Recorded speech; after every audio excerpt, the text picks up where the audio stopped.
About a week to go in this year's tour. You've got your stage win, but I'm guessing you're not going to be taking your foot off the gas too much. No. I mean, we're here to be aggressive and see what we can get done and see if we can, pull off another stage win. I mean, it's hard, but we got to kind of go into each and every day trying. We try with different riders on different days because, can't burn the candle at both ends of the stick.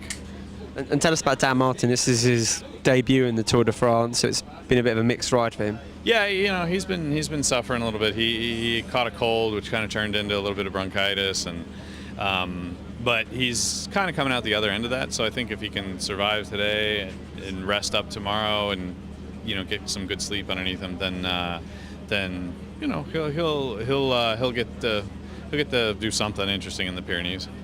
And how's the tour been for you generally? I mean, it's been a strange tour in some ways, especially compared to last year where you got off to such a good start. I think you won 4 stages or throughout the tour, but you won 3 stages in the first week or so.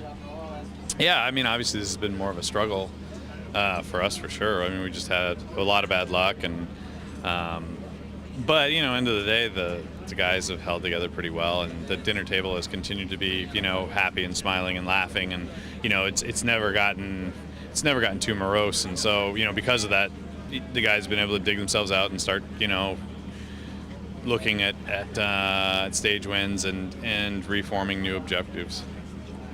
And I think in the first week, just before I think a few guys had to pull out through injury and crashes, there was the news, or the incorrect news, about the USADA information. How much did that throw the team off, or you off, from the Tour de France, from the racing?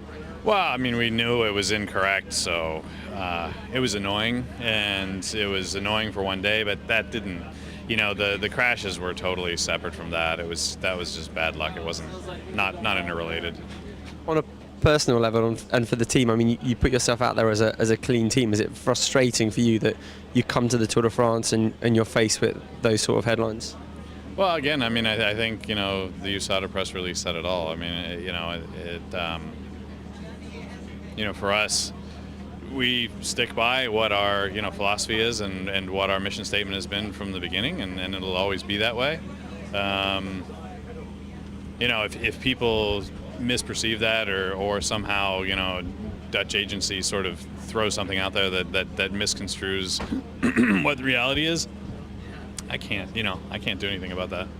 And since 2008, since the team's been formed, you've been very clear about your stance on anti-doping, and so have a number of riders on your team. But you have to kind of walk a thin line when things like the USADA information or investigation comes up, don't you? Yeah, I mean, of course, you have to, you have to function within the parameters, that exist. I mean, you can't, just go out and yell from the top of rooftops.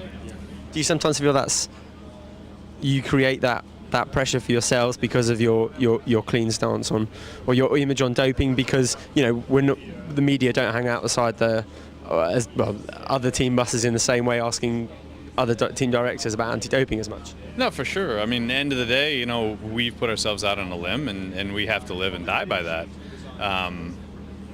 Of course, we set a higher standard for ourselves. People expect a higher standard for this team, and they should. And, and we'll live up to it. And there's no question about that.